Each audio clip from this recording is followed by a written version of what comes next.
Questa ottava edizione nasce sotto il panorama del turismo delle radici, per cui un grandissimo coinvolgimento degli italo-discendenti all'estero, principalmente Brasile e Canada, dove abbiamo realizzato delle bellissime selezioni, e poi soprattutto tantissimi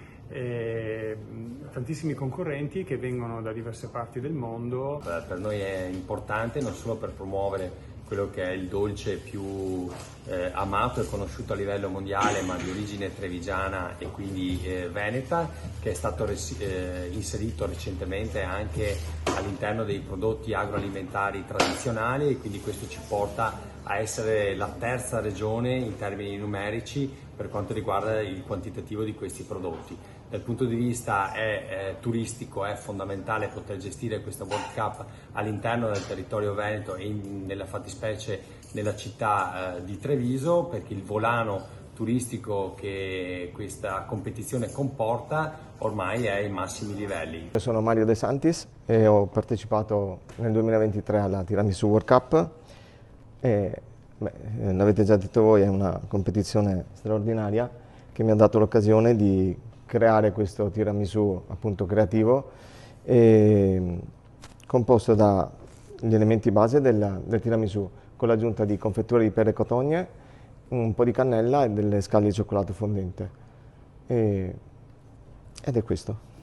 Ottava edizione per la Tiramisu World Cup, definita un viaggio tra i sapori autentici regionali del tiramisù, tra tradizione e innovazione.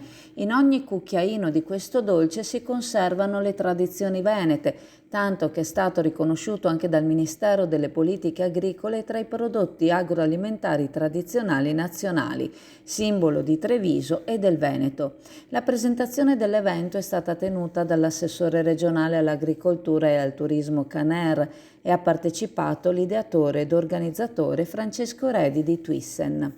Il finale di questa competizione, che conta già 350 concorrenti provenienti da tutta Europa e che vedrà la presenza di noti influencer ed ospiti, si terrà a Treviso dal 10 al 13 ottobre prossimi.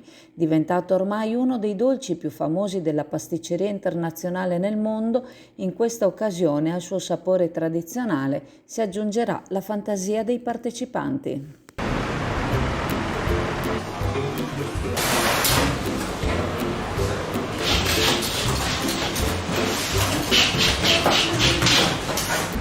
Ciao a tutti, allora Leo è ritornato, è una delle pizze più buone di Chioggia, sono la più buona rispetto agli altri amici pizzaioli che ci sono, e niente, ogni tanto un po' di pizza fa bene, si mangia dolcissima,